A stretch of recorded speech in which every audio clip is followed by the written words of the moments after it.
माफ कीजिए, क्या ये आपका वॉलेट है? मैं एक अमीर आदमी को उसका गिरा हुआ वॉलेट लौटाता हूँ। ऐसे लोगों के लिए धन्यवाद कहना मुश्किल होता है, लेकिन कुछ पैसे दे देना आसान। और मैं यही चाहता हूँ, मैं मुस्कुराकर पैसे लेता हूँ और पास बैठी एक बेघर महिला को दे देता हूँ।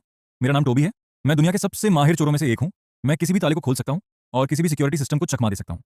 हर रात मैं अमीर और ताकतवर लोगों के घरों में घुसता हूँ, लेकिन चोरी करने के लिए नहीं। आम चोरों की तरह मैं कोई कीमती सामान नहीं चुराता, बल्कि उनके घर की दीवारों पर एक मैसेज या ग्राफिटी छोड़कर चला जाता हूँ। सच कहूँ तो उससे उनका घर पहले से भी बेहतर दिखने लगता है। इसी वजह से टिकटॉक पर मेरे 1 करोड़ 10 मिलियन से ज्यादा फॉलोअर्स हैं। इस बार मेरा निशाना था एक मशहूर जज का आलीशान बंगला। उसकी पहचान थी बेगुनाह लोगों को भी गलत फैसले सुनाना। लेकिन जैसे ही मैं अंदर पहुंचा, मैं हैरान रह गया।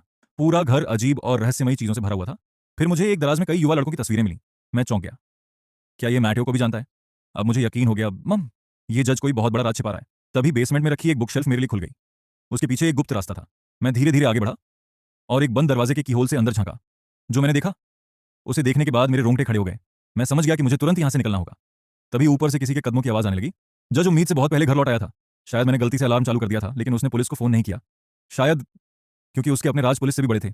घर से कुछ भी चोरी नहीं हुआ था, इसीलिए उसे शक नहीं होना चाहिए था। लेकिन मुझसे एक छोटी सी गलती हो गई। मैंने एक पेंटिंग अपनी जगह से हटा दी थी और उसकी नजर तुरंत उस पर पड़ गई। अब मुझे किसी भी कीमत पर यहां से निकलना था। भागते समय लकड़ी का फर्श चरमराने लगा। मैं बिल्कुल वहीं रुक गया।